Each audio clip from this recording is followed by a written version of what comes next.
오늘 이제 두 번째, 이제는 그 지난주와 이번 주에 들어가면 네 번째죠. 마지막 강의인데요. 좋은 시간 되길 바랍니다. 네 번째는 리더의 승리라는 주제로 이렇게 묶어봤는데요. 리더의 승리. 먼저는 거룩에 대해서 얘기를 하겠습니다. 거룩이라는 경쟁력, 거룩. 거룩이라는 말을 이렇게 교회 다니는 사람들이 많이 쓰는데 막상 이렇게 또 물으면 정확하게 그 의미를 아는 사람들이 많지 않은 것 같아요. 거룩이 뭐죠? 이게 왜? 뭐지? 거룩이? 그러니까 사람들이 이렇게 거룩이라는 말을 들으면 무슨 뜻인지 정확하게 잘 몰라요. 종종 이게 뭐, 야, 너 거룩하다 이렇게 얘기하면 그게 이렇게 좀 너 잘났다 뭐 이런 식으로 약간 비꼬는 것 같은 그런 때 이제 이런 단어를 쓰기도 하고 뭐 아니면 이제 좀 머릿속에 떠오르는 게 이제 검은 망토 같은 거 이렇게 뭐 이렇게 하고 막 이렇게 무슨 시커먼 성경책 들고 다니 이런 거를 생각하지 이 거룩이 정확하게 뭔지를 잘 모르는 것 같아요. 여러분 제가 하나 질문할까요? 거룩이 한자일까요? 아니면 우리말일까요? 1번 한자, 2번 우리말. 거룩이 한자일까요? 우리말일까요? 예. 2라고 이렇게 하시는 분이 있는데 거룩이 좀 보면 되게 한자 같잖아요. 근데 사실은 한자가 아니고 순 우리말입니다. 순 우리말. 그래서 우리가 이제 이게 한자는 성스럽다 할 때 이게 그걸 쓰잖아요. 거룩할 성. 근데 우리 어원 사전에서 이렇게 보면 거룩의 어원을 크다, 대단하다 이런 뜻을 가진 거룩이라는 게 어원이래요. 거룩의 어원이라고. 그러니까 이게 크고 대단하다 뭐 이런 건데 그래서 거룩이라는 단어를 이렇게 사전적으로 찾아보니까 매우 높고 위대함 이렇게 설명됐어요. 거룩이 매우 높고 위대함. 물론 이제 거룩의 성경적인 의미하고는 좀 거리가 있는데 제가 이걸 찾아보고는 이 의미가 상당히 긍정적이구나. 여기 이렇게 매우 높고 위대함. 보통 일반적으로 우리가 생각하는 그런 부정적인 의미, 거룩이라고 말하면 야, 뭐 너 진짜 거룩하다, 뭐 너 혼자 잘났어, 뭐 너 엄청 종교적이야 이런 식인데 그게 아니고 이 거룩의 사전적 의미가 상당히 긍정적이다. 이런 생각이 들었어요. 여러분 거룩은 긍정적이고 매력적입니다. 성경적으로도 그래요. 성경적 의미가 그렇다는 거죠. 저는 거룩이 영적 리더의 경쟁력이다 이렇게 생각합니다. 사도행전 4장 32절부터 5장 11절에 보면 이제 그 부분을 그 모습을 보여주는 얘기를 담고 있는데 두 개의 에피소드가 나와요. 첫 번째 섹션은 예루살렘 교회 신도들이 소유를 공동으로 하는 부분에 대해서 얘기를 하고 있고 두 번째 섹션은 그 유명한 아나니와 삽비라 부부가 얽힌 사건에 대해서 말을 하고 있는 거죠. 첫 번째 섹션을 보면 32절부터 34절에 보면 예루살렘 교회 이제 갓 태어난 예루살렘 공동체의 모습이 나옵니다. 굉장히 파격적이에요. 믿는 무리가 한 마음과 한 뜻이 되어 모든 물건을 서로 통용하고 자기 재물을 조금이라도 자기 것이라 하는 이가 하나도 없더라. 사도들이 큰 권능으로 예수의 부활을 증언하니 우리가 큰 은혜를 받아. 그중에 가난한 사람이 없으니 이는 밭과 집 있는 자는 팔아 급한 것의 값을 가져다가 사도들의 발 앞에 두매 그들이 각 사람의 필요를 따라 나누어 줍니다. 그러니까 자발적인 어떤 그 공산주의가 이루어진 거죠.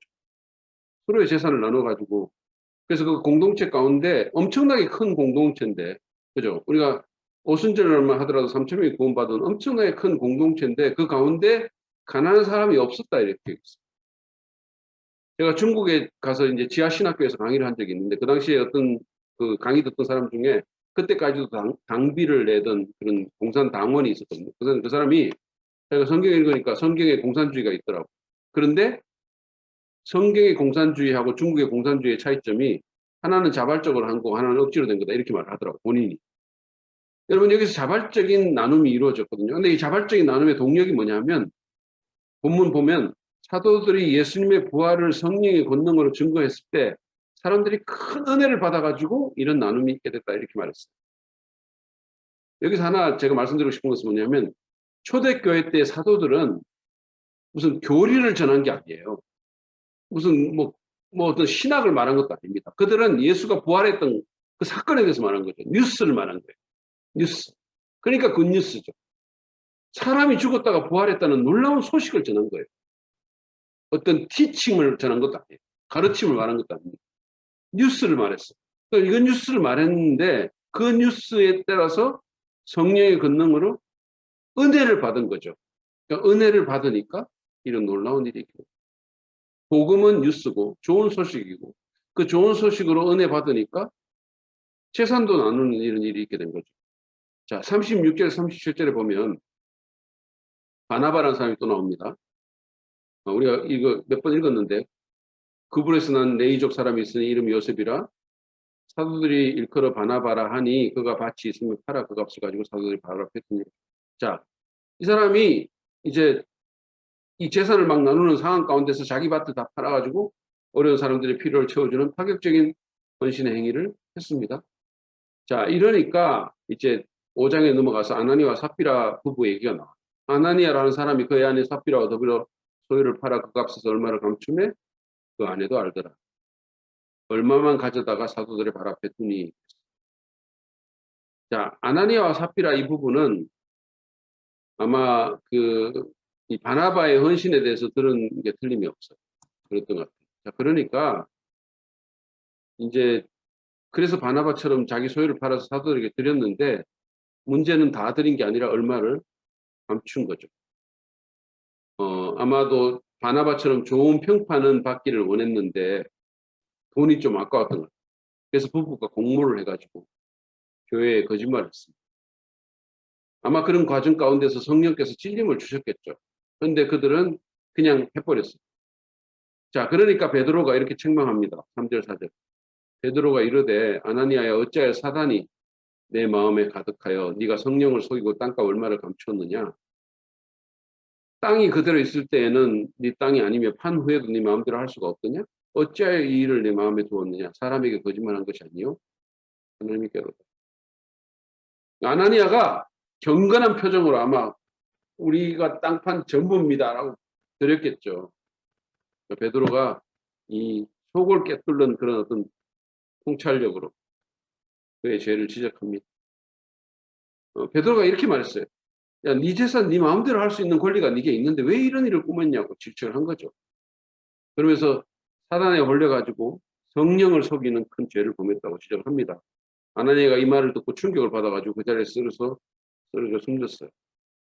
5절 6절에 보면 아나니아가 이 말을 듣고 엎드려져 혼이 떠나니 이 일을 듣는 사람이 다 크게 두려워하니라.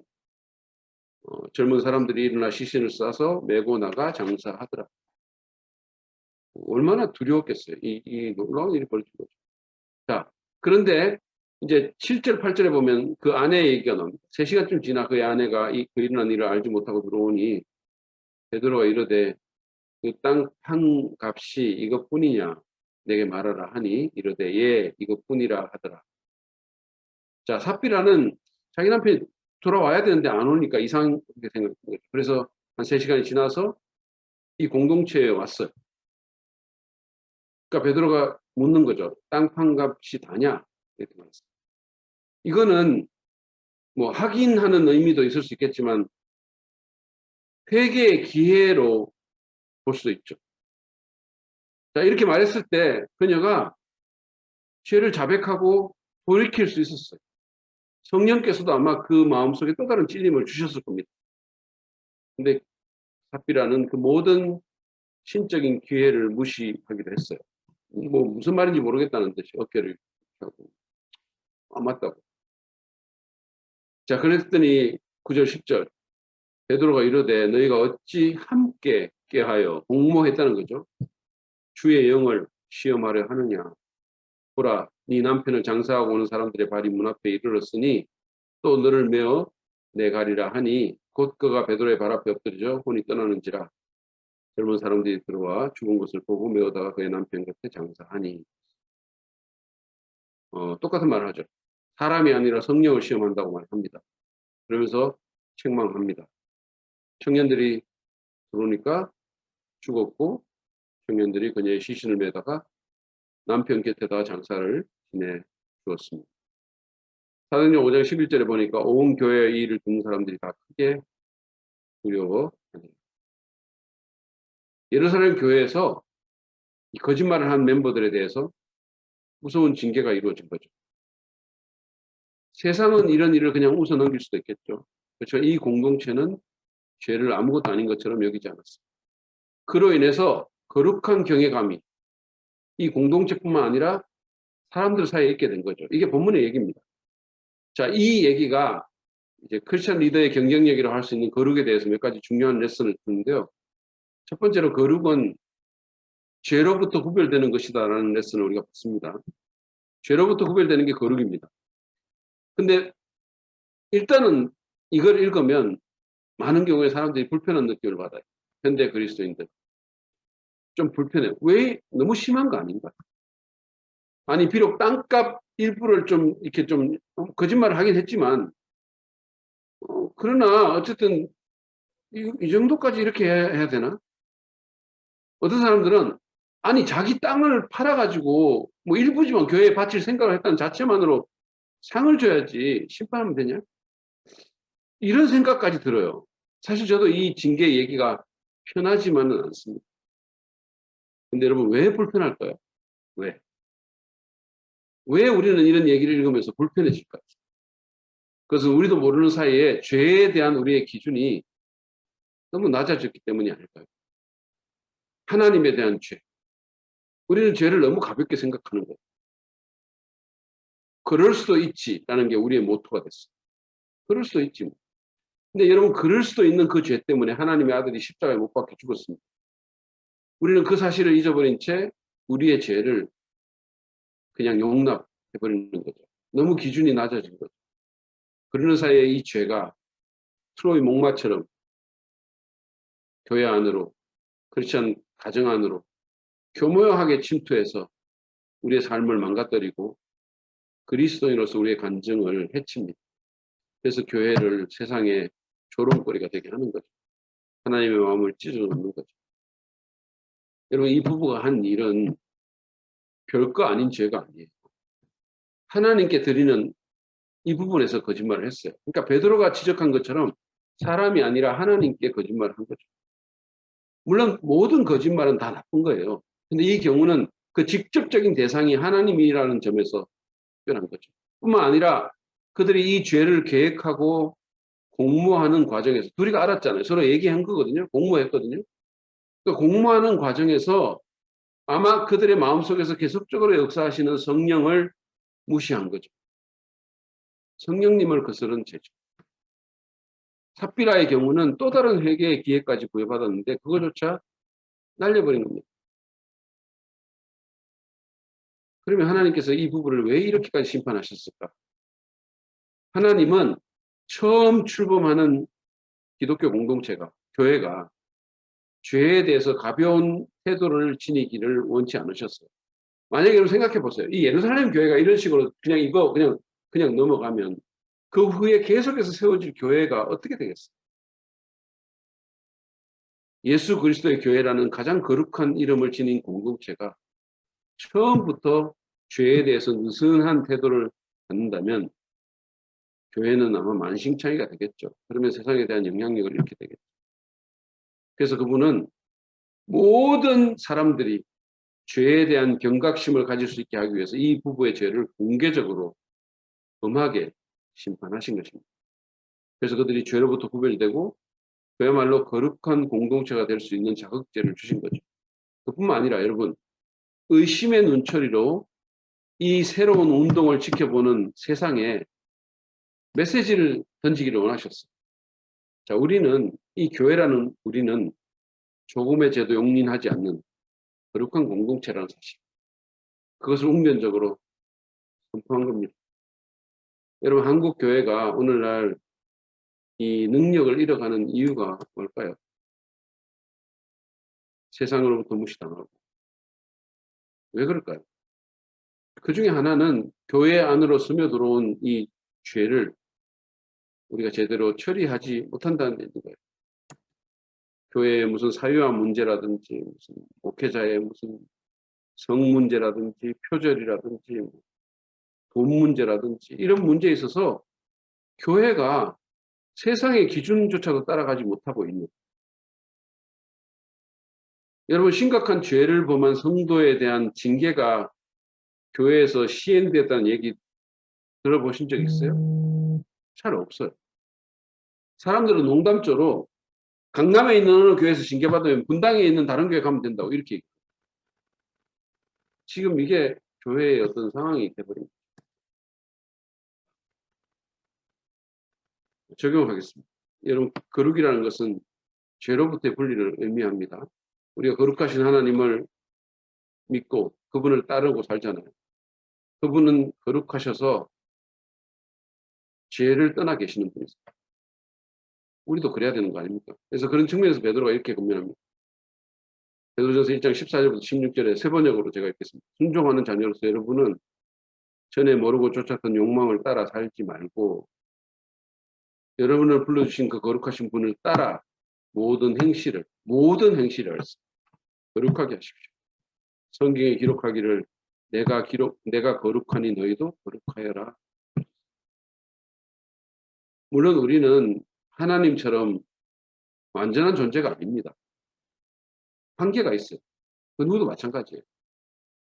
그렇지만 그것을 핑계로 해서 우리가 마음대로 죄를 범하는 건 또 다른 문제겠죠. 우리는 완전을 향해서 노력해야 돼요. 척수인들이 말한 것처럼 100% 행하지는 못하더라도 100% 원하기는 해야 합니다. 100% 원합니다. 그리고 실패했을 때는 그 죄를 회개하므로 돌이키는 거죠. 돌이키는 거죠. 그리고 아픔이 있더라도 그 죄를 내 삶 속에서 쳐내려는 노력을 해야 되는 거죠. 교회는 죄를 아무렇지도 않게 여겨서는 안 된다는 거죠. 죄를 무겁게 다루고 리더는 자신의 죄부터 그렇게 해야 됩니다. 그럴 때 우리가 영향력과 리더십을 회복할 수 있습니다. 두 번째로 얻을 수 있는 교훈은 거룩은 세상과 다른 것이자 예수님을 닮는 것이다라는 교훈이에요. 거룩에 대한 일반적인 인식은 아까도 제가 말씀드린 것처럼 부정적이에요. 뭐 종교적인 위선이라든지 율법주의적인 행태라든지 뭐 이런 것들이 거룩하고 연관이 돼 있어요. 뭐 구태의연하다든지 고리타분하다든지. 근데 거룩의 본질은 세상과 다른 것에 있어요. 세상과 다른 것. 긍정적으로. 히브리어로 이 카도시라는 단어가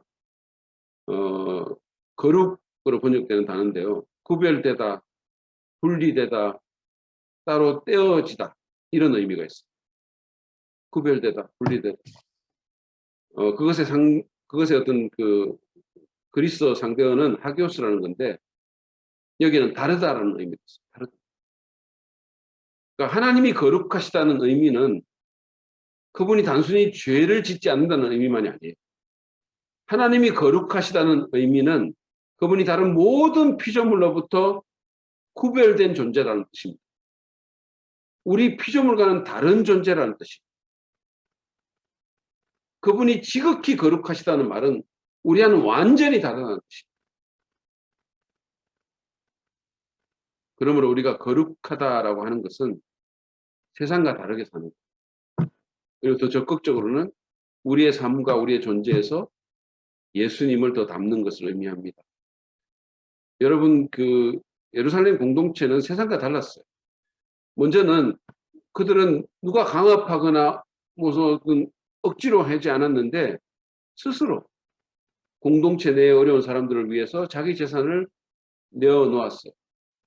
여러분, 우리가 가장 귀하게 생각하는 게 돈이잖아요.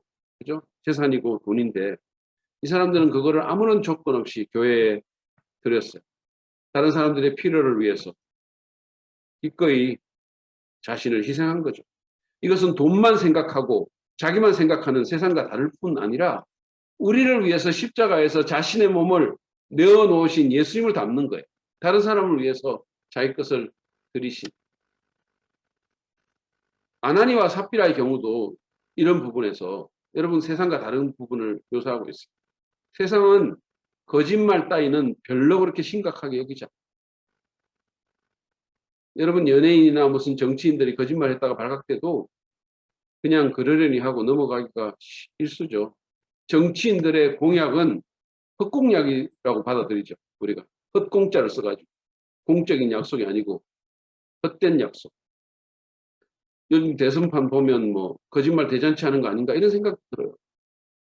여러분 만약에 여러분 생각해 보세요. 오늘날의 세상에서 적어도 재산의 반 이상을 내어놓은 사람이 좀 가장해서 다 드렸다고 하면 그런 것쯤은 애교로 받아들이지 않겠어요? 이렇게 많이 드렸는데. 아이 뭐 그 정도 그럴 수 있죠. 이러지 않겠어요? 그러나 새로 출범한 이 예루살렘 공동체는 그러지 않았어요. 이 충격적인 징계를 통해서 거짓을 조금도 용인하지 않겠다는 메시지. 진리 가운데 행하는 공동체가 되겠다는 그거를 행동으로 보여준 거예요. 거짓을 친구 삼아서 하는 세상과는 달리 진실만을 말씀하신 예수님을 닮은 개인과 공동체가 되겠다는 신호를 보낸 거죠. 예수님이 내가 곧 길이요 진리요. 그 진리가 I am the truth예요. 나는 진실이라는 거예요. 그런 신호를 보낸 거죠. 예수님 닮아가겠다는 거죠. 여러분 거룩한 개인과 공동체가 돼서 영향력을 끼치려면 우리는 단순히 죄를 안 지으려고 노력하는 데서 거쳐서는 안 됩니다. 오히려 더 적극적으로, 더 긍정적으로 이 세상 본받지 않고 예수님 본받으려고 노력해야 돼. 무슨 거룩한 사람은 그냥 종교적인 그냥 단순히 이런 사람이 아니라는 거죠. 오히려 세상의 가치관이나 철학이나 그 삶의 방식과는 다르게 사는 사람, 매력적인 사람. 저희 교회 그 이번에 새벽 그 부흥회를 새벽이 아니고 저 신년 부흥회를 했는데요. 거기 강사로 오신 목사님이 교회 개척해가지고 7년 만에 한 500명 정도 교회로 성장을 시켰어요. 근데 그분이 주님의 부르심에 따라 자기 교회를 부목사님에게 물려주고 자기는 울산에 다시 가서 개척하겠다고 내려간다 그랬어요. 자기는 하향성을 추구하겠다는 겁니다. 하향성이 올라가는 게 아니라 또 내려가겠다. 다시 개척하겠다. 이런 게 거룩한 거죠. 세상은 이렇게 안 하죠. 세상은 계속 사다리 밟고 올라가기만 원하죠. 자기가 올라간 그 자리에서 스스로 내려와서 또 밑으로 가기를 원치 않죠. 이게 거룩입니다. 여러분 그 자기 아들을 죽인 그 공산주의자를 양자로 받아들인 손양원 목사님, 제가 책에 주기철 목사님이라고 잘못 썼는데 손양원 목사님 이런 분들이 거룩한 거죠. 그래서 세상이 아니라 예수님을 닮도록 노력합시다. 여러분 혹시 티셔츠 같은 데 보면 WWJD라는 그 문구 보셨어요? WWJD가 뭐냐면 What would Jesus do의 약자예요.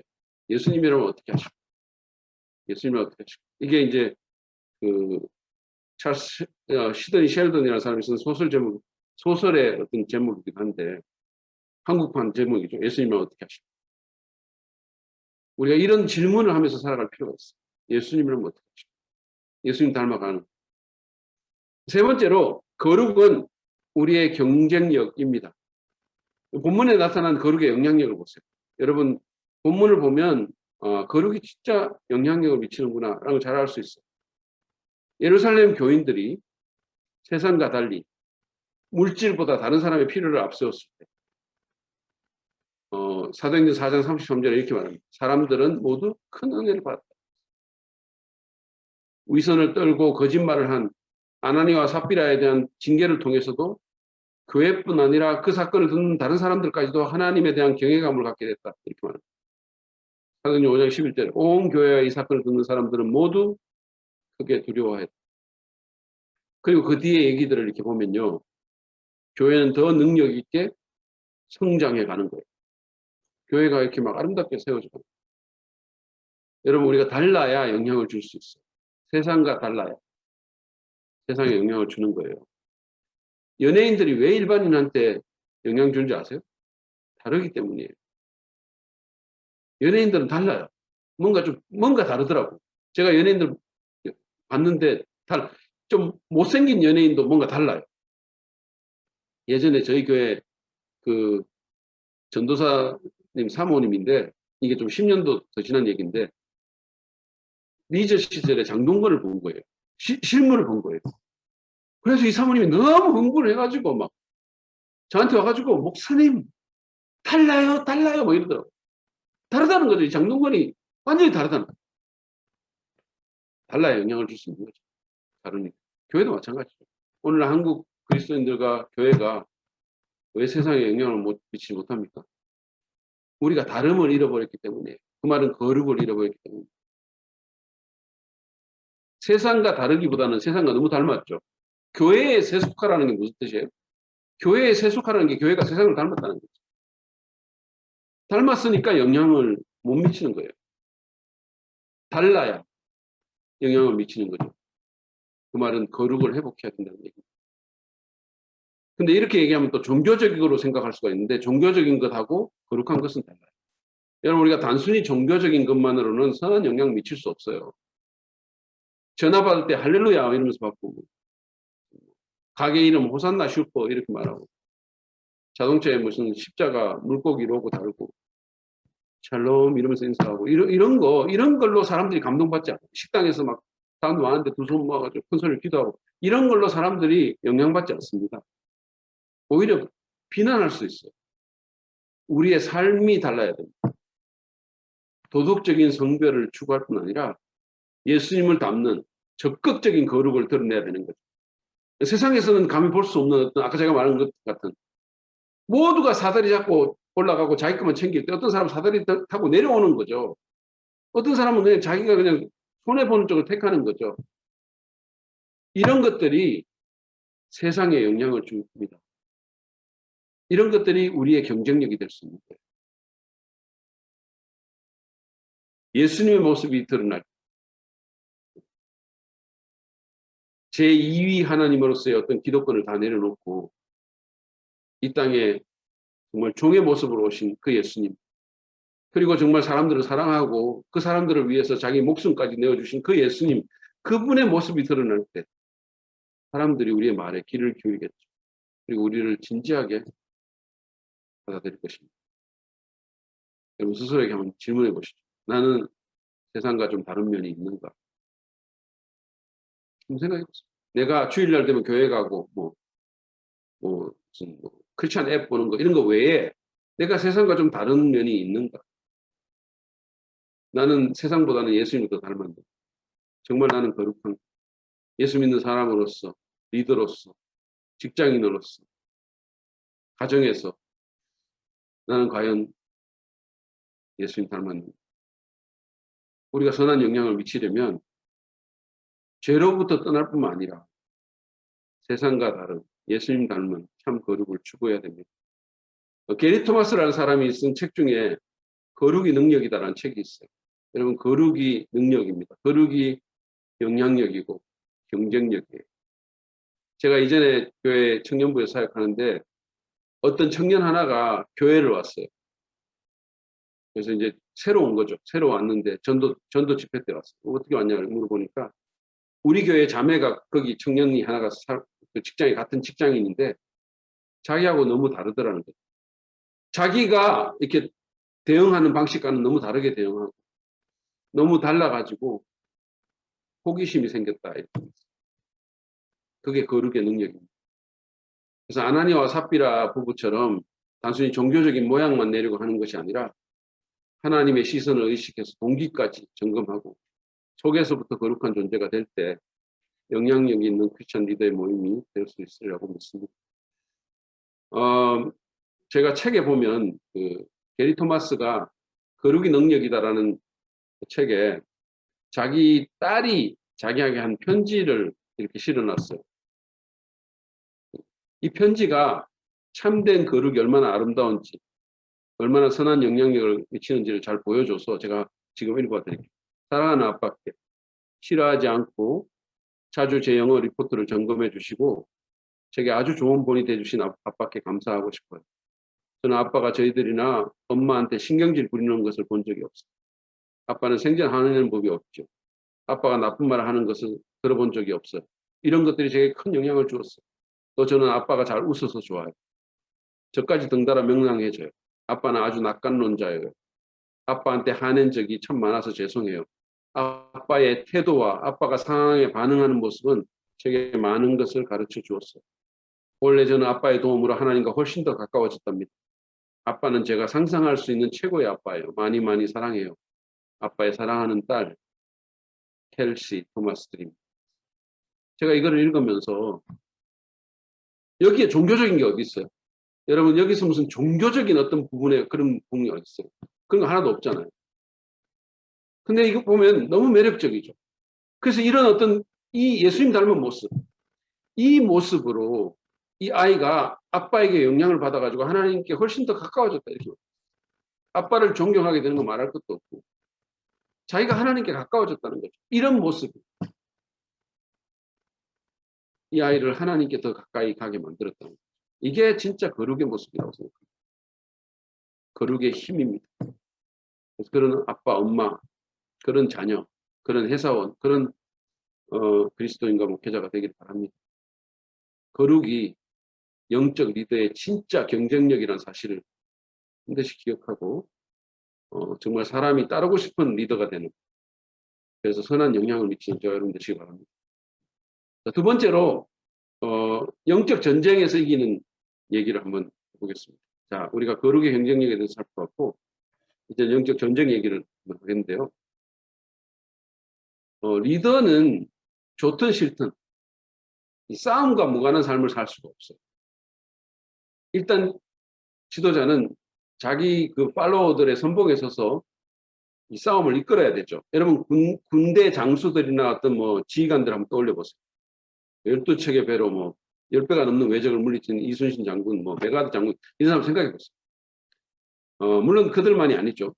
오늘날 뭐 스포츠 팀의 리더들이라든지 감독, 코치, 이 사람들 다 싸움에서 이기려고 하는 거죠. 상대팀과의 싸움에서 이기고. 그래서 자기 팀원들에게 동기부여하고 훈련시키고 전략 짜고. 기업도 마찬가지죠. 회사도 마찬가지예요. 다른 경쟁사의 싸움에서 이기는 일에 헌신하잖아요. 정치적인 리더들도 마찬가지. 다른 정당 또는 다른 나라와의 싸움을 승리로 이끌어야 하는 임무를 쥐고 있습니다. 자, 리더는 어쨌든 싸움에서 이기는 임무를 갖고 있어요. 근데 리더가 그런 싸움만 하는 게 아니라 자신과의 싸움도 있죠. 그게 더 중요한 싸움이에요. 자기의 욕심, 이기심, 자신에게 닥친 다양한 유혹과 싸워야 돼요. 근데 이 싸움에서 지면 아무리 재능이 많고 아무리 능력이 뛰어나도 아무리 카리스마가 넘친다 해도 영향력 있는 리더가 될 수가 없습니다. 그래서 리더는 다른 사람과 싸워 이기기 전에, 다른 회사나 다른 팀과 싸워 이기기 전에 자기와 싸워서 이겨야 돼요. 이거를 그 리더십 용어로 셀프 리더십이라고 얘기를 합니다. 근데 리더십 전문가들은 리더는 이 셀프 리더십에 자기의 열정과 에너지의 50%를 쏟아야 된다 이렇게 얘기했어요. 그러니까 주력해야 된다는 얘기죠. 왜냐하면 이거를 못하면 남을 이끌 수가 없으니까. 자, 그런데 이제 크리스찬 리더는 이런 싸움뿐만 있는 게 아니고 영적인 싸움이 또 있어요.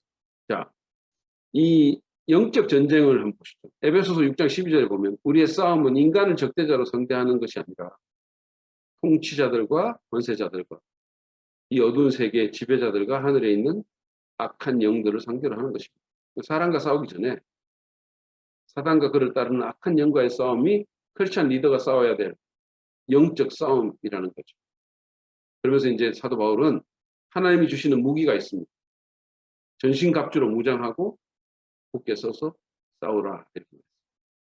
그래서 지도자는 크리스찬 리더는 특별히 이 영적인 싸움에서 싸워 이겨야 돼요. 그리고 자기의 팔로워들도 그 싸움에서 이기도록 도와줘야 됩니다. 이게 우리의 임무이기도 하죠. 자, 그럼 어떻게 그럴 수 있을까?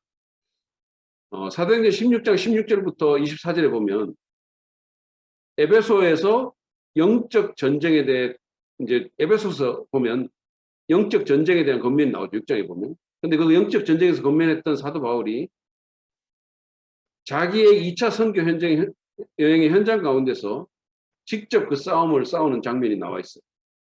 사도행전 16장 그 구절에. 그래서 그 얘기를 통해서 이 크리스찬 리더가 어떻게 영적 전쟁에서 이길 수 있는지에 대한 교훈을 받기를 원합니다. 본문을 보시면 사도행전 16장에 보면 바울이 지금 빌립보라는 곳에 있어요.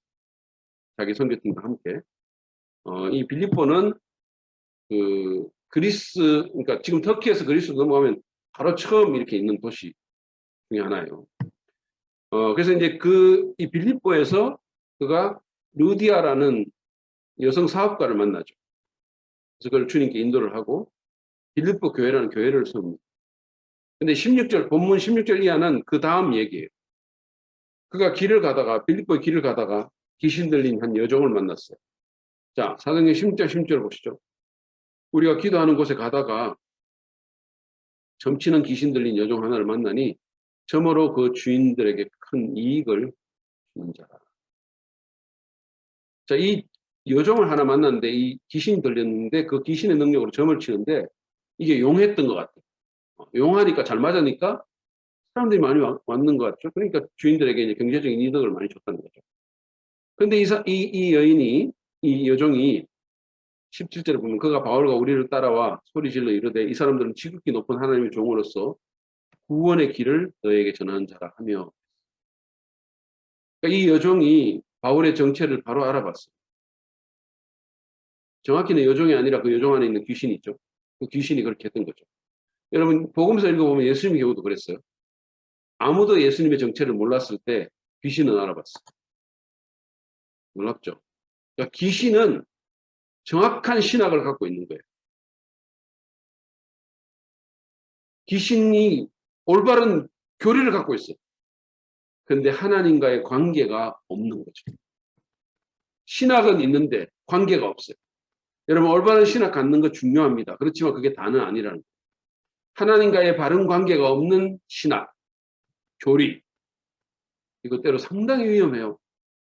하나님과의 바른 관계가 없는데 뭐 신학 바르다? 그런 사람들 굉장히 위험한 짓 하는 사람들 많아요. 어쨌든 자 18절에 보면 이제 계속 이 일이 지속이 됩니다. 이같이 여러 날을 하는지라 바울이 심히 괴로워하여 돌이켜 그 귀신에게 이르되 예수 그리스도의 이름으로 내가 네게 명하노니 그에게서 나오라 하니 귀신이 즉시 나오니라. 여러 날 그렇게 하니까 바울이 너무 괴로웠던 거죠. 그러니까 나오라 그랬어요. 어떤 사람은 이게 뭐 전도의 홍보 수단 아니냐.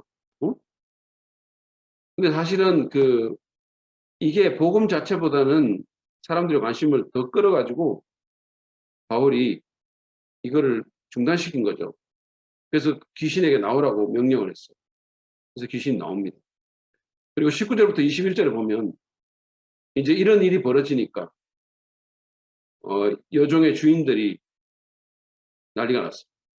여종의 주인들은 자기 수익에 소망이 끊어진 것을 보고 바울과 실라를 붙잡아 장터로 갈리들에게 끌어갔다가 상관들 앞에 데리고 가서 말하되 이 사람들 유대인인데 우리 성을 심히 요란하게 하여 로마 사람인 우리가 받지도 못하고 행하지도 못할 풍속을 전한다. 오늘.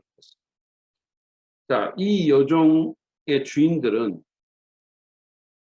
자기 수입이 끊어진 것을 보고 분노했어요. 사실은 이러면 안 되잖아요. 한 여자가 온전하게 됐는데. 근데 돈줄이 끊어졌으니까 광분했어요. 그래가지고 바울과 실라를 잡아갖고 광장으로 끌고 갔습니다. 그리고는 이제 치안관들 앞에 세워놓고 불법적인 종교 전파 이걸로 고소를 한 거죠. 그래서 로마의 평화가 훼손됐다. 그래서 여기 보면 본문에 보면요, 인종적인 편견을 자극합니다. 이 사람도 유대인이고 우리는 로마인이다. 이렇게 하는 거죠. 자, 그래가지고 이제 사람들이 막 강분을 해가지고 고발을 해가지고 상관들이 어떻게 됩니까? 22절에 옷을 찢어 벗기고 매로 치라 하여 많이 친 후에 옥에 가두고 간수에게 명하여 든든히 지키라 하니 그가 이러한 명령을 받아 그들을 깊은 옥에 가두고 그 발을 착고에 든든히 채웠더니 군중들이 가세를 하고 바울은 제대로 방어할 기회도 못 얻고 태형을 당해요. 이게 당시 최고를 자랑하던 로마의 사법 시스템입니다. 엉망이죠. 그런 다음에 바울은 발에 착고가 채워진 채 깊은 옥에 갇혀요. 제가 이 성지순례 가가지고 그 옥을 보니까 진짜 지하에 있고 형편 무인징역이었어요. 자, 한 사람을 자유케 한 대가로 바울과 그 팀원들이 기가 막힌 일을 당하는 거죠. 그런데 그게 다가 아닙니다. 25절, 26절. 한밤중에 바울과 신라가 기도하고 하나님 찬송하며 제수들이 듣더라. 이에 갑자기 큰 지진이 나서 옥토가 움직이고 문이 다 열리며 모든 사람이 메인 것이 다 봤어요. 자, 만약에 진짜 열심히 전도하고 사람 귀신 들린 사람 하나를 온전케 해준 이런 일을 했는데 그 결과가 매 맞고 그게 보통 매겠어요? 살갗이 찢어지는 그런 매를 맞고 그리고 옥에 갇혔으면 저 같으면 하나님 원망하겠어요. 근데 바울과 신라는 마귀의 계기에 넘어가지 않고 이 전쟁에서 승리했어요. 이 싸움에서 이깁니다. 그들은 기도하고 찬송했어요. 누가는 제수들이 다 들었다 그랬어요. 아마도 그걸 듣고 영적 충격이 엄청났을 거예요. 누가 감옥에서 이런 일을 하겠어요? 감옥에서 노래하는 사람 누가 있겠어요? 그리고 그런 다음에 지진이 나고 옥문이 열리고 메인 것이 벗어졌어요. 자, 이런 일이 일어나니까 간수가 절망했죠. 그는 제수들이 다 도망간 줄 알고 자결하려고 했습니다. 왜냐하면 나중에 어차피 죽을 거니까. 처형당할 거니까. 근데 바울이 도망갈 수 있는 절호의 기회에 그러지 않고 다른 제수들도 움직이지 못하게 만들었어요. 이것이 이 간수에게 엄청난 충격을 줬을 겁니다. 여러분, 간수가 나중에 예수님 쉽게 믿잖아요. 이런 일들이 간수에게 영향을 미리 준 거예요. 어떻게 이런 일이 있을 수 있지? 다른 사람 같으면 다 도망갈 텐데 이 사람 도망 안 간 거죠. 자기를 생각해서 도망 안 겁니다. 자, 그래서 30절에 보면 그들을 데리고 나가 이르되 선생들이 내가 어떻게 하여 구원을 받으리까 하거늘 이르되 주 예수를 믿어라. 그리하면 너와 내 집이 구원을 받으리라 하고 주의 말씀을 그 사람과 그 집에 있는 모든 사람에게 전하더라. 그 밤 그 시각에 간수가 그들을 데려다가 그 맞은 자리를 씻어주고 자기와 그 온 가족이 다 세례 침례를 받은 후 그들을 데리고 자기 집에 올라와서 음식을 차려주고 그와 온 집안이 하나님을 믿음으로 크게 기뻐하니라. 바울이 이 사람을 안심시키고 복음을 전했어요. 그뿐만 아니라 그 가족에게도 전했겠죠. 그래서 그들을 주님께로 인도합니다. 빌립보 교회에 또 다른 멤버들이 더해지는 경사가 일어났어요. 승리의 나팔이 울려 퍼진 거죠. 자, 이 얘기가 영적 전쟁에서 승리하기 원하는 우리에게 주는 교훈이 뭡니까? 첫 번째로 우리는 마귀가 속임수의 대가임을 알고 분별력을 가질 필요가 있습니다. 여러분, 마귀는 속임수의 대가예요. 그가 퍼뜨린 거짓말들. 제가 거기 몇 개 이렇게 교재에 놔뒀는데 우주는 저절로 생겼고 사람은 자연 진화의 선물이다. 거짓말이에요. 눈에 보이는 세상이 다이다. 죽으면 끝이다. 천국도 지옥도 심판도 하나님도 없다. 인간은 스스로를 구원할 수 있다. 이 거짓말에 속아가지고 수많은 종교가 생기고 오늘날도 얼마나 많은 사람들이 이 헛된 일을 합니까? 착하게 살면 천당 간다. 종교는 다 똑같다. 이 땅에서 출세하면 성공한 인생이다. 아무도 너를 사랑하지 않는다. 이게 다 마귀가 퍼뜨린 거짓말이에요. 여러분, 마귀는 거짓의 명수일 뿐만 아니라 변장과 속임수의 명수입니다. 농담인데요. 이런 농담이 있더라고요. 20대 여자가 화장하면 화장이고 30대 가면 분장, 40대 가면 변장, 50대는 위장, 60대는 포장 뭐 이런 농담이 있더라고요. 근데 마귀야말로 변장과 위장의 명수입니다. 바울은 사단이 자기를 광명의 천사로 과장한다 그랬어요. 여러분, 우리가 그림이나 영화 같은 데서 머리에 막 뿔이 나고 무슨 이런 손에 삼지창을 든 그런 흉악한 인상의 마귀를 보죠. 만약에 마귀가 그런 식으로 접근하면 누구도 미혹되지 않을 겁니다. 마귀는 변장해요. 본 모습을 감추고 원래 의도를 숨기고 천사처럼 매력적으로 우리에게 다가올 수 있어요. 그래서 이 싸움이 어려운 겁니다. 우리는 종종 자기도 모르는 사이에 상대에게 말려들죠. 목회자나 또는 기독교 지도자들 가운데 죄로 넘어지는 사람들 있잖아요. 그 사람들이 내가 죄 지어서 넘어져야지, 한번 크게 사고 쳐야지 이렇게 결심하고 하는 사람도 있겠어요? 그런 사람은 없을 겁니다. 다 방심하고 정신 안 차리고 있다가 변장한 모습의 마귀에게 자기도 모르는 사이에 끌려 들어가서 당하는 거죠. 근데 바울은 그러지 않았어요. 여기 보면 빌립보 선교할 때도 이 마귀의 속임수가 빠지지 않거든요. 바울과 신라를 하나님의 종이라고 하면서 이런 말 하잖아요. 이 사람들은 지극히 높으신 하나님의 종들인데 여러분에게 구원의 길을 전하고 있다. 이게 진실 같잖아요. 아멘 해야 될 것 같잖아요. 근데 사실은 이게 속임수죠. 왜냐하면 마귀의 전략은 이렇게 함으로써 복음에 쏠린 관심을 빼앗기를 원했던 거예요. 사도 바울과 그 복음에 쏠린 관심을 빼앗기를 원했던 거예요. 적용은 이겁니다. 분별력을 가져야 합니다. 여러분, 우리는 분별력을 가져야 돼요. 성경에 보면 어떤 길은 사람이 보기에는 바르지만 필경은 사망의 길이라고 잠언에 나오죠. 이단이나 거짓 교사들이 하는 말이 다 틀린 말은 아니에요. 다. 이단은 끝이 다르다는 뜻이에요. 처음에는 너무나 지당한 말처럼 들릴 수 있어요. 그러니까 거기 끌려 들어가는 거죠. 신천지 이런 데 가고. 저희 교회 청년아이 하나도 그런 데 가가지고 너무 고생하다가 지금 나왔는데 조심해야 돼. 분별력까지 해야 돼. 그뿐만 아닙니다. 우리가 영화나 TV 같은 데서 보고 듣거나 책에서 읽는 말의 경우도 마찬가지예요. 인문학이라는 좋은 이름으로 거짓말이 들어올 수 있어요. 분별력 가져야 돼요.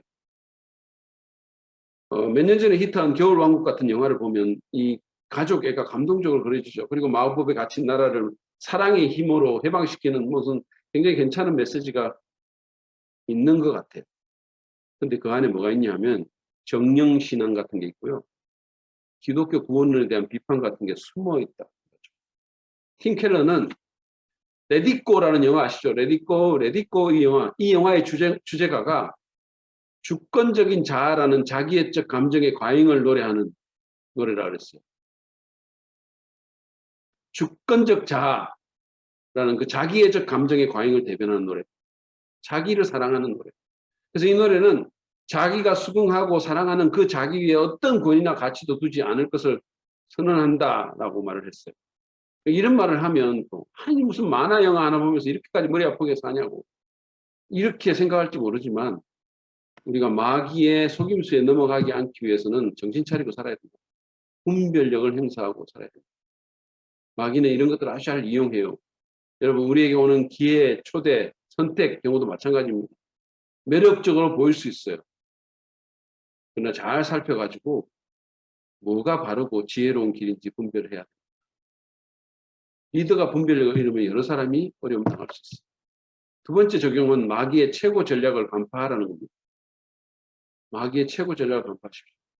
여러분 본문 얘기에서 엿보이는 마귀의 최고 전략이 뭔지 아세요? 교회는 가더라도 구원은 받지 말라는 거예요. 마귀는 사람들이 구원만 받지 않는다면 사도들 주변에 사람들 모여드는 거 신경 안 썼어요. 따라서 우리는 그저 교회에 앉아 있는 것만으로 만족해서는 안 됩니다. 사람들을 교회에 데리고 오는 것만으로 할 일이 다 했다고 생각하면 안 되고 사람들이 예수님 믿고 복음 듣고 실제로 믿어서 구원받게 하는데 우리의 관심을 보여야 합니다. 그래야 마귀의 속임수에 넘어가지 않을 수 있어요. 두 번째로 우리는 영적인 진전에 대한 마귀의 방해와 저항이 있을 것을 예상해야 승리할 수 있어요. 자, 바울이 여기 보면 영적으로 진전하죠. 2차 전도 여행 중에 자, 이 마게도니아로 넘어와 가지고 빌립보의 교회를 세우는 엄청난 진보를 이루잖아요. 그러니까 어떡합니까? 마귀도 방해 공작을 하는 거예요. 여러분 교회가 부흥에 열면 마귀도 부흥에 연다는 말이 있어요. 우리가 뭔가 새로운 전략 짜고 뭔가 시도하면 마귀도 역공을 시도합니다. 느헤미야 경우를 보세요. 가장 위대한 리더였던 느헤미야가 성벽 재건했을 때 사단은 산발락과 도비아와 같은 대적을 충동질해가지고 느헤미야 위협하고 죽이려는 시도를 하고 내부적인 갈등을 유발하고 여러 가지 일을 합니다. 여러분 저도 사역 가운데서 이런 마귀의 어떤 그 방해, 사역이 잘 되면 잘 될수록 뭔가가 이렇게 방해가 들어오는 것을 여러 번 경험했어요. 제 아내가 여보 사역이 그냥 잘 되는 일은 없나 봐라고 말할 정도로. 적용은 뭐냐 하면 승리와 진전이 있더라도 방심해서는 안 된다는 거예요. 여러분들이 직장 선교에서 사역할 때, 가정에서 사역할 때 뭔가 일이 잘 되고 승리가 되더라도 방심해서는 안 된다. 계속해서 깨어 있어야 됩니다. 그리고 무엇보다도 방해나 장애를 만나도 두려워하지 말아야 돼요. 그거 예상해야 됩니다. 왜냐하면 우리 안에 여러분 제가 아까 말했잖아요. 우리가 부흥하면 마귀도 뭔가를 해요. 근데 우리가 두려워하지 말아야 될 것은 우리 안에 계신 이가 세상에 있는 이보다 더 큽니다. 주님은 우리를 버리지도 떠나지도 않겠다고 약속하셨어요. 우리 힘으로는 상대가 안 되죠. 그렇지만 예수의 능력으로 우리는 이길 수 있습니다. 마귀를 물리칠 수 있습니다. 그래서 주님의 말씀을 믿고 굳게 서서 마귀와 싸워야 돼요. 그러기 위해서 우리가 매일같이 진리의 말씀과 복음의 능력으로, 성령의 능력으로 무장할 필요가 있습니다. 그리고 기도할 필요가 있습니다. 여러분, 이런 말이 있습니다. 가장 강한 성도가 소매를 걷어붙이고 일을 하면 마귀는 비웃는다. 그러나 가장 약한 성도라도 무릎 꿇고 기도하면 마귀가 뜬다라는 말이 있습니다. 기도보다 더 강한 무기는 없습니다. 왜냐하면 그것은 하나님과 연결되는 거예요. 그래서 리더는 기도로 무장돼야 돼요. 마귀의 방해를 이상하게 생각하지 말고 너무 두려워하지도 말고 간절히 꾸준하게 기도하면, 그리고 영적인 전신갑주를 입으면 승리는 우리 것이. 세 번째로, 우리는 물질적인 탐욕을 버리고 주님을 신뢰해야 됩니다. 그래야 우리가 영적인 싸움에서 이길 수 있어요.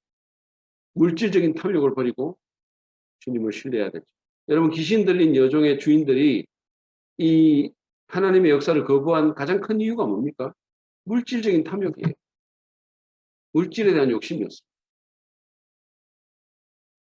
그들이 하나님의 역사를 경험하고 정말 잘 될 수 있었는데, 하나님 나라의 백성이 될 수 있었는데 그걸 거부한 이유가 물질적인 탐욕이라니까요. 여러분, 물질적인 탐욕은 하나님의 역사를 받아들이지 못하게 하는 가장 큰 요인입니다.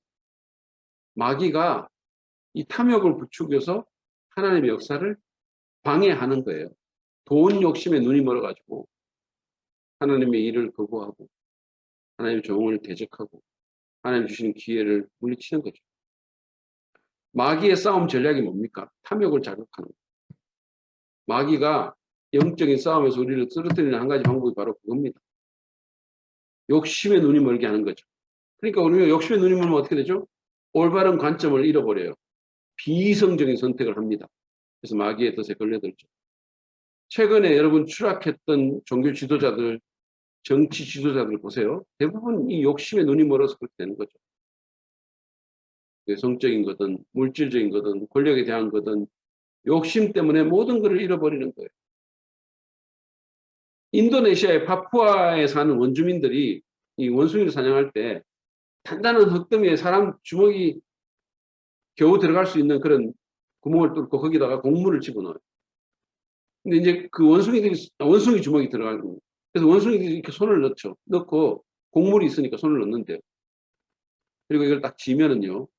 처음에는 그냥 펴서 들어가는데 쥐면은 안 빠지는 거예요. 그러니까 원숭이가 곡물을 딱 쥐고 이렇게 딱 쥐는데 손이 빠지질 않는 거죠.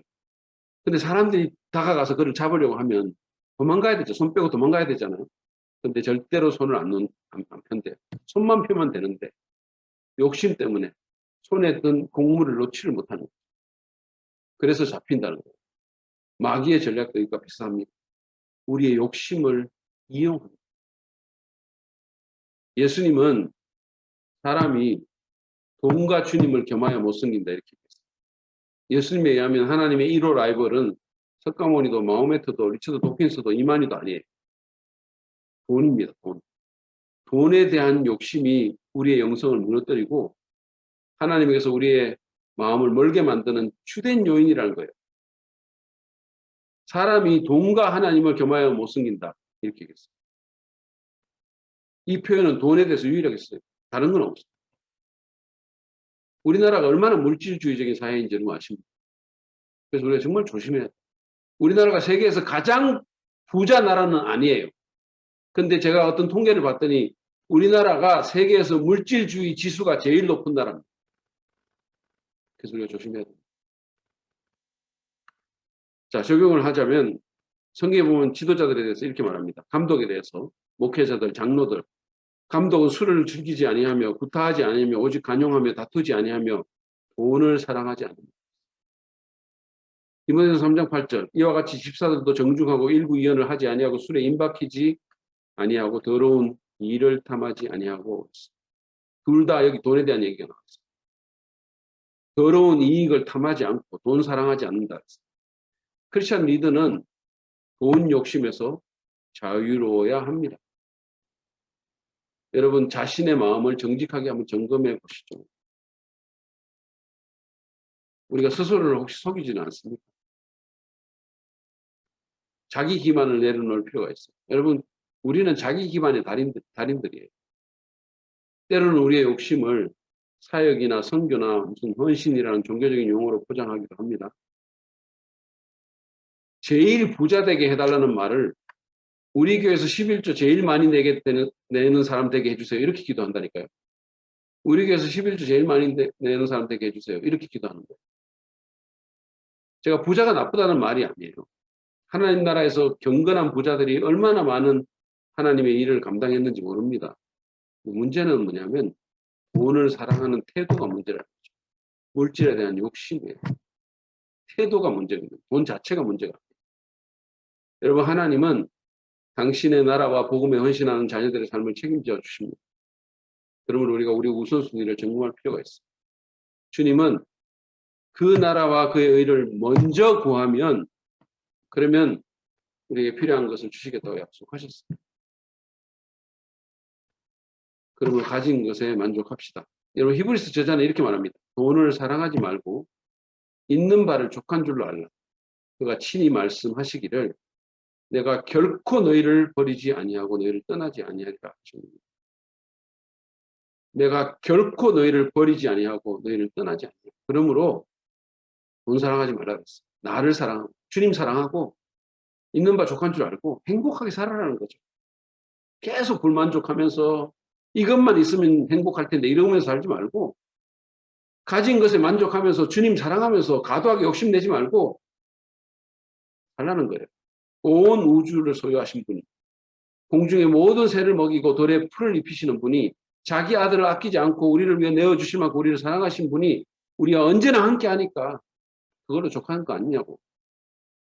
하나님 의지하고 살라는 거죠. 여러분 그래서 물질적인 탐욕이 하나님을 섬기는데 방해 요인이 되지 않도록 노력합시다. 그러면 마귀도 힘을 쓸 수가 없게 될 겁니다. 여러분 우리는 영적 전쟁이 이 그리스도인에게 피할 수 없는 현실임을 인식하고 주님을 바라볼 필요가 있어요. 성경에 유명한 전쟁 얘기들이 있죠. 근데 그 중에 다윗과 골리앗의 전쟁 얘기 있잖아요. 그때 다윗이 뭐라 그럽니까? 주님의 구원하심이 칼과 창에 있지 않다고 하면서 전쟁은 여호와께 속한 것이라는 유명한 말을 합니다. 그렇습니다. 전쟁은 우리가 아니라 하나님께 속한 거예요. 그랬기 때문에 10대 소년 다윗이 무적의 용사인 거인 골리앗을 이길 수 있었던 거죠. 영적 전쟁도 마찬가지입니다. 하나님께 속한 거예요. 그러므로 하나님 바라보고 그분을 신뢰하고 그분의 이름으로 나아갑시다. 우리가 속임수의 대가인 마귀와의 싸움에서 분별력을 갖고 그의 방해와 저항을 예상하면서 두려워하지 않고 물질적인 탐욕 버리고 주님의 약속 온전히 신뢰하며 나아가면 주님이 우리에게 승리를 주실 걸로 믿습니다. 아멘. 자, 이제 마지막으로 끈기 얘기를 하고 제 모든 강의를 마치도록 할 텐데요. 자, 끈기는 리더의 승부수입니다. 제가 그렇게 말했어요. 사도행전 28장 17절부터 31절. 사도행전의 맨 마지막 내용이에요. 여러분 뭔가 시작하는 거 어렵지 않죠? 근데 끈기를 갖고 끝까지 나가는 거 다른 문제입니다. 우리 모두는 중간에 뭔가를 포기한 경험이 있어요. 제가 언젠가 뭐 짐 정리하다가 제가 고등학교 시절에 성문 종합 영어 본 적이 있거든요. 앞에는 줄도 쳐져 있고 손때도 묻어 있는데 뒷부분은 깨끗했어요. 새 책이었어요. 새 책. 중간에 포기한 거죠. 저는 어릴 때 이 바이엘 배웠다가 지금은 피아노 못 치는 많은 사람들 봤어요. 저도 바이엘 좀 쳤어요. 근데 지금 1도 못 칩니다. 피아노. 왜 그럴까요? 포기했기 때문이에요. 이런 예를 들자면 시간이 부족합니다. 여러분 하나님께 우리가 쓰임받고 누군가에게 선한 영향력을 미치려면 좋은 지도자가 되려면 끈기가 필요해요. 조금 해보다가 그만두는 사람 이룰 수 있는 거 많지 않아요. 영향력 미칠 수 없어요. 신앙적으로 성장하기 힘들고 자기의 영역에서 온전히 잠재력 발휘하기도 힘듭니다. 여러분 이 세상이 이래도 그렇지만 영향력 있는 기독교 사역에 포기하지 않고 가는 끈기가 얼마나 필요한지 몰라요. 그래서 끈기가 리더의 승부수라는 거죠. 자, 사도행전 28장 17절부터 31절에 보면 사도 바울의 놀라운 끈기가 나옵니다. 먼저 본문을 보시면 바울이 로마의 유대인 지도자들을 초청을 합니다. 지금 사실 바울이 로마에 그토록 가기 원했다고 왔는데 감옥에 있어요. 자기가 꿈꾸는 방식으로 간 거 아닙니다. 그래서 병사의 감시하에 쇠사슬에 묶인 채 가택 연금돼 있어요. 자, 우리 같으면 어떻게 했어요? 의기소침해가지고 낙심하겠죠. 하나님 원망할 수도 있어요. 근데 바울은 안 그랬습니다. 자, 가택 연금된 후에 사흘 만에 바로 사역 시작합니다. 그래서 로마에 살고 있는 유대인 지도자들을 초청을 해요. 17절부터 이렇게 19절에 보면 그래서 이렇게 말합니다. 사흘 후에 바울이 유대인 중에 높은 사람들을 청하여 그들이 모인 후에 이르되 여러분 형제들아 내가 이스라엘 백성이나 우리 조상이 간섭 배척한 일이 없는데 예루살렘에서 로마인의 손에 제수로 내어준 바 되었으니 로마인은 나를 신문하여 죽일 제목이 없으므로 석방하려 했으나 유대인들이 반대하기로 내가 마지못하여 가이사에게 상소하며 내 민족을 고발하는 것이 아니다. 자, 그는 이 사람들의 마음을 열기 위해서 자신의 무죄함에 대해서 설명을 하고 자기 민족 유대 풍속을 그런 적이 없다고 그들을 고발하려는 의도가 없다고 분명히 말을 합니다. 자, 그런 다음에 이제 본격적인 작업에 들어가요. 예수님을 소개하려고 합니다. 사도행전 28장 20절. 이름으로 너희를 보고 함께 이야기하려고 청하였으니 그 다음 표현이에요. 이스라엘의 소망으로 말미암아 내가 이 쇠사슬에 매인 바 되었으니. 자, 자기가 묶여있는 참 이유가 이스라엘의 소망 때문이라고 말했어요. 유대인들에게 어필하기 위해서 이런 표현법을 쓴 거죠. 바울의 말처럼 예수님은 이스라엘이 그토록 바라던 소망, 메시아입니다. 구약에서 말한 모든 약속의 실현이고 성취예요. 자, 그러니까 유대인 지도자들이 이렇게 답합니다.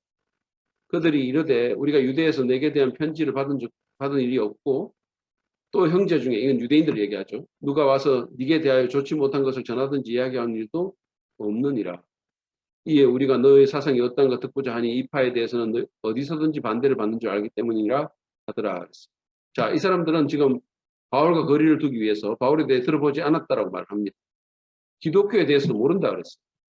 근데 아마도 거짓일 가능성이 많죠. 자기들의 안전을 염려해서 거리를 둔 거죠. 그리고 여기 이렇게 보면 이 파라고 얘기해요. 이 종파. 그러니까 기독교를 아직까지는 유대인의 한 종파로 알고 있었어요. 그러니까 일종의 유대인 이단 정도로 생각했던 거죠. 자, 이렇게 하고 이제 말을 하고 23장에 보면 그들이 날짜를 정하고 그가 유숙하는 집에 많이 오니 바울이 아침부터 저녁까지 강론해서 하나님 나라를 증언하고 모세의 율법과 선지자의 말을 가지고 예수에 대하여 권하더라. 자, 약속을 해서 또 만납니다. 두 번째 만남이에요. 자, 그러면서 더 많은 사람들이 왔는데 이번에는 아침부터 저녁까지 하나님 나라에 대해서 말을 했어요. 예수님에 대해서 말을 했어요. 여러분 30분 설교 아닙니다. 아마 한 10시간 정도 했는지 몰라요. 바울은 이미 드로아라는 곳에서 밤새도록 설교를 해가지고 유도고라는 한 청년을 죽을 뻔하게 만들었던 그런 일이 있어요. 그럼에도 불구하고 지금 설교를 줄이지 않습니다.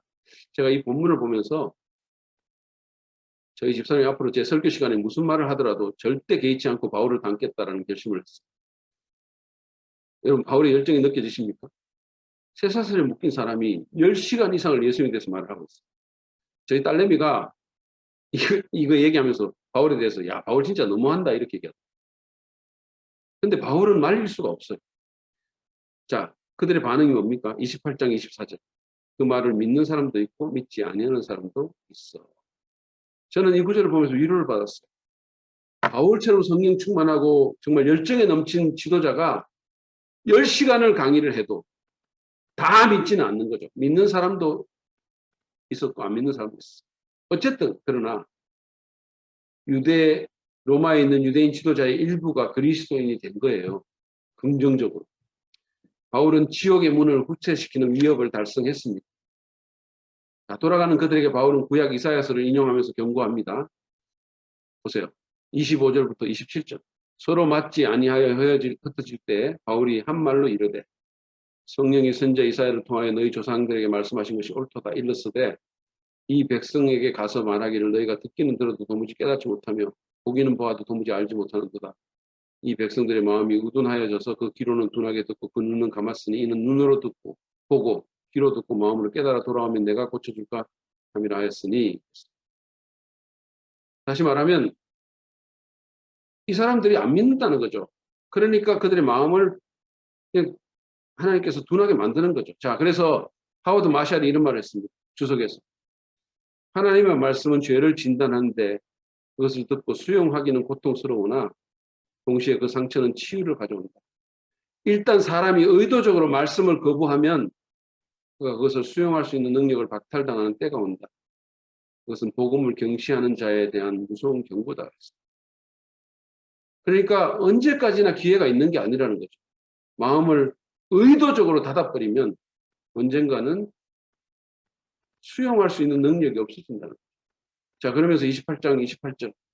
그런 적이 하나님의 구원이 이방인들에게로 보내준 줄 알라. 그들은 그것을 들으려 하더라. 유대인들의 완고함 때문에 하나님의 섭리 가운데 복음이 이제 이방인에게 간다라고 말했어요. 자, 바울은 이제 그러면서 한 2년 동안 연금된 상태로 지내는데 계속해서 복음을 전합니다. 보시죠. 30절, 31절. 바울이 온 이태를 자기 셋집에 머물면서 자기에게 오는 사람을 다 영접하고 하나님 나라를 전파하며 주 예수 그리스도에 관한 모든 것을 담대하게 거침없이 가르치더라. 놀랍지 않으십니까? 바울은 포기하지 않아요. 자, 빌레몬에게서 도망쳐 나온 종 오네시모가 이때 열매입니다. 그리고 바울은 이 기간 동안에 쇠사슬에 묶인 채로 옥중 서신으로 알려진 4개의 서신, 에베소서, 빌립보서, 골로새서, 빌레몬서를 씁니다. 누가는 승리자의 톤으로 이 책을 끝맺어요. 이 마지막은, 사도행전 마지막은 미완성이라고 말할 수도 있지만 진행형이라고 말할 수도 있어요. 누가는 전도자들에게 무슨 일이 일어나든지 옥에 설사 갇힌다 하더라도 하나님 나라의 복음이 온 세상에서 계속해서 전해진다. 복음은 막을 수 없다라는 사실을 알려주고 싶었던 것입니다. 자, 이게 본문의 내용이거든요. 자, 그러면 우리가 이 본문의 내용을 통해서 끈기에 대해서 받을 수 있는 교훈이 뭘까요? 제가 시간을 조금만 더 쓸게요. 한 10분만 더 써도 되겠어요? 끈기에 대해서 좀 얘기를 하도록 하겠습니다. 첫 번째로, 포기하지 않고 끈기 있게 버틸 때 승리할 수 있다. 포기하지 않고 끈기 있게 버틸 때 승리할 수 있다. 여러분, 바울을 보십시오.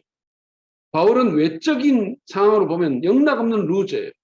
쇠사슬에 묶여있고 로마 군인의 감시를 받고 늙었고 병약했고 돈도 없고 아무것도 없어요. 근데 그는 그 모든 악조건 가운데서 포기하지 않았어요. 그러니까 그가 승리자가 된 겁니다. 본문 보세요. 누가 승리자 같으세요? 바울이 승리자예요. 여러분, 끈질기게 버티는 사람들 이길 도리가 없습니다. 나폴레옹 장군이 이런 말을 했어요. 승리는 가장 끈기 있는 사람에게 돌아라. 적용은 쉽게 포기하지 말자는. 이 경구 잘 아시죠? 끝날 때까지 끝난 건 아니다. 야구인 요기 베라가 한 말이에요. 여러분, 9회 말 투아웃에서 역전 말로 홈런이 나는 게 야구예요. 그러니까 끝날 때까지 끝난 게 아닙니다. 야구만이 아니에요. 인생에도 사역에도 마찬가지. 끝날 때까지 끝난 게 아닙니다.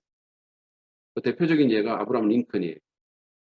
아브라함 링컨은 어려움과 실패로 점철된 인생이에요. 자기 아버지 가난한 농부고 어머니 미혼모의 딸이고 둘 다 문맹이에요. 이런 부모 밑에서 그는 가난에 시달리면서 컸고 성장한 후에도 많은 실패를 경험했어요.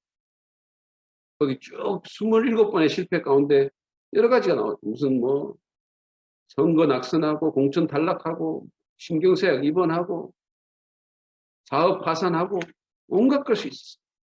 자, 이렇게 링컨의 삶의 어려움이 지속이 되니까 그 친구들이 칼과 면도날을 그의 주변에서 치워버릴 정도였다고 합니다. 왜냐하면 극단적인 선택을 할까 절망해가지고. 근데 링컨은 포기하지 않았어요. 링컨의 말입니다. 한번 보세요. 난 낙선했다는 이야기를 듣고 곧바로 음식점으로 달려갔다. 그리고는 배가 부를 정도로 많이 먹었다. 그 다음 이발소로 가서 머리를 곱게 다듬고 기름도 듬뿍 발랐다. 이제 아무도 나를 실패한 사람을 보지 않을 것이다. 왜냐하면 난 이제 곧바로 또 시작을 했으니까. 배가 든든하고 머리가 단정하니 걸음걸이가 고질 것이고 목소리는 힘이 찰 것이다. 내 스스로 다짐한다. 다시 힘을 내자. 아브라함 링컨. 대단하지 않습니까? 이 사람은 끈기라는 승부수를 던진 거예요. 그래서 마침내 링컨은 52세 되던 해에 미국의 16대 대통령에 당선되고 재선까지 됩니다. 그리고 미국에서 노예 해방의 위대한 업적을 이루죠. 수많은 실패와 역경에도 좌절하지 않고 포기하지 않았기 때문이에요. 갈라디아서 6장 9절은 말합니다. 선한 일을 하다가 낙심하지 맙시다. 지쳐서 넘어지지 아니하면 때가 이를 때 거두게 될 것입니다. 포기하지 않으면, 버티면 거둔다 그랬어요. 승리한다 그랬어요. 루저는 포기하는 자가 루저. 끈기를 갖고 버티는 자가 승리자입니다. 두 번째 교훈은 이거예요. 끈기 있게 사명을 감당하면 어떤 상황에서든지 영향력의 기회를 가질 수 있다는 거예요. 여러분 바울 보세요. 끈기 있게 감당했더니 유대인 지도자들 일부 얻었죠. 감옥에서. 오네시모 얻었죠. 옥중서신 썼죠. 심지어 그는 자기를 지키는 로마 군인의 황제, 로마 군인과 황제의 집안에 속한 사람들에게 복음 전합니다. 자, 이때 썼던 빌립보서에 보면 마지막 인사말에 이런 말이 나와요. 빌립보서 4장 22절 보세요. 모든 성도가 여러분에게 문안합니다. 특히 황제의 집안에 속한 사람들이 여러분에게 문안합니다. 그랬어요. 자, 빌립보 성도들에게 로마 황제의 집안에 속한 사람들이 문안한다 그랬어요. 어떻게 로마 황제의 집안에 속한 사람들이 그리스도인이 됐을까요? 바울을 지키는 군인들이 황제의 친위대에 속한 사람들인데 이 사람들 통해서 복음이 황제의 집안에까지 들어간 거예요. 그리고 250년이 지나서 로마 제국은 기독교 국가가 됩니다. 여러분 포기하지 않으면 기회가 오는 거예요. 포기하지 않으면 기회가 옵니다. 수년 전에 그 한일전 야구 시합 했을 때 한국이 일본의 괴물 선발 투수 오타니에게 묶여가지고 한 점도 못 내고 3점 차로 계속 끌려갔거든요. 근데 한국팀이 포기를 안 한 거죠. 결국은 9회 때 기회를 잡아서 이겼어요. 시합 후에 오타니가 이렇게 말합니다. 아노 운하다. 한국팀은 끈기가 있었다. 끈기가 한국팀의 승부수였던 거죠. 여러분 상황이 어려우신가요? 애를 많이 써봤는데 잘 안 되십니까? 기도의 응답이 계속 지연되십니까? 자녀가 안 돌아옵니까? 배우자가 계속 송을 썩입니까? 전도 열매가 안 맺힙니까? 사역이 생각보다 잘 안 됩니까? 낙심하지 말고 포기하지 마십시오. 끈기 있게, 근성 있게 하나님 신뢰하고 사명을 계속해서 붙드는 저와 여러분 되기 바랍니다. 기회가 올 거예요. 열매가 맺힐 겁니다. 저는 목회 초기에 사표 내려고 여러 번 생각했던 사람이에요. 포기하지 않았는 게 얼마나 잘했는지 몰라요. 누군가에게 선한 영향을 줄 수 있는 기회가 옵니다. 일이 제대로 될 기회가 옵니다. 자, 이제 마지막으로 끈기를 기르는 방법을 한번 보시죠. 첫째, 하나님께서 하라고 맡겨주신 일을 계속해야 됩니다. 우리가 감정의 명령에 순종하지 말고 이성과 의지의 위대한 힘을 발휘해서 계속해서 해야 할 일을 할 수 있기 바랍니다. 여러분, 인간은 감정의 무력한 종이 아니에요. 나이키 회사 광고 있잖아요. Just do it. 그냥 해라고. 그냥 해라고. 감정에 자꾸 막 이렇게 끌려다니지 말고 우리에게는 이성도 있고 의지도 있어요. 두 번째로 포기가 습관이 될 수 있음을 인식해야 돼요. 여러분 한 번 어렵다고 포기하면 그 다음번엔 더 쉽게 포기해야 돼요. 제가 미국에 유학 가가지고 신학교 1학년 때 청소 아르바이트를 했거든요. 저녁에 4시간을 일을 합니다. 그러면 집에 돌아오면 11시가 넘어요. 그럼 밤 12시부터 공부를 해요. 영어도 딸리는 외국인인데 4시간씩 일하고 공부하는 거 너무 힘들었어요. 그러니까 학기말 고사 때 제가 한 미국 학생 선배한테 힘들다고 하소연을 했더니 그 친구가 제 어깨를 이렇게 두들기면서 버티라고 얘기해요. 행인데 버티라고. 여러분 버티는 거 중요합니다. 끈기도 그렇고 포기도 그렇고 다 습관이에요. 세 번째로 조급증을 버리고 긍정적으로 생각합시다. 여러분 인생도 믿음도 다 장기전이에요. 여러분 1만 시간의 법칙이라는 말 들어보셨습니까? 어떤 영역이든 전문가가 되려면 1만 시간을 투자해야 된다는 거예요. 그러니까 뭐든지 가치 있는 것은 바로 되는 게 아니라는 거죠. 많은 시간과 노력이 필요하다. 장기전으로 갈 준비를 해야 된다. 그 다음에 큰 그림을 봐야 됩니다. 지금 내 상황과 내 좁은 세계에만 갇히지 말고 하나님의 관점으로, 영혼의 관점으로 삶의 정황과 사건을 바라보라는 거죠. 여러분, 바울은 감옥에 갇혀서도 거기에 갇히지 않았어요. 그 시선이 거기에 갇히지 않았어요. 큰 그림을 봤습니다. 성령께서 주시는 큰 그림. 여러분, 우리 삶과 사역 그냥 상황에 맞추면 아무것도 못해요. 그래서 바울처럼 큰 그림을 보는 훈련을 해야 합니다. 마지막으로 하나님의 약속을 붙잡고 하나님을 의지해야 합니다. 제가 앞서 언급했던 갈라디아서 6장 9절과 같은 말씀 붙드시기 바랍니다. 냉장고 사무실 벽에 붙여놓고 이거 암송하세요. 어떤 분은 이게 자기의 평생 구절이다라고 말하는 사람도 왔어요. 끝까지 하나님 의지하고 포기하지 않고. 예수님도 그러지 않았어요? 예수님도 끝까지 하나님 의지하고 아버지 의지하고 견디신 것이 여러분 감사하지 않으십니까? 그분이 포기를 거부하시고 계속해서 하나님을 의지하기로 선택하셨기 때문에, 계속해서 순종하기로 선택하셨기 때문에 지금 우리가 하나님 자녀로 이렇게 살 수 있는 겁니다. 여러분, 우리가 살아가는 삶의 길에 어떤 일이 있을지 몰라요. 내가 생각했던 대로 안 될 가능성이 더 많아요. 기도하고 사역하고 복음 전하고 선한 일을 했는데 결과가 없는 것처럼 느껴질 수 있어요. 내 인생에 아무런 선한 영향을 미치지 못하는 것처럼 느껴질 수도 있어요. 열매가 별로 없는 것처럼. 아니, 어떤 사람은 뭐 책을 써가지고 뭐 금방 대박 나는데 저는 이게 책이 조금 팔려나가는 것 같을 수도 있어요. 그렇다 하더라도 포기하지 맙시다. 낙심하지 맙시다. 끈기 있게 해야 할 일을 하면 승리는 우리 것입니다. 끈기야말로 리더의 경쟁력이자 승부수임을 인식하면서 계속해서 하시면 선한 영향을 미칠 수 있을 것입니다. 때가 이르면 열매가 맺히고 거둘 수 있을 거예요. 반드시 그럴 것입니다. 갈라디아서 6장 9절 말씀 여러분 한번 우리 외워볼까요? 같이 한번 외우고 끝내도록 하겠습니다. 시작. 우리가 선을 행하되 낙심하지 말지니 포기하지 아니하면 때가 이름에 거두리라. 아멘. 그런 축복이 저와 여러분에게 있기를 바랍니다. 감사합니다.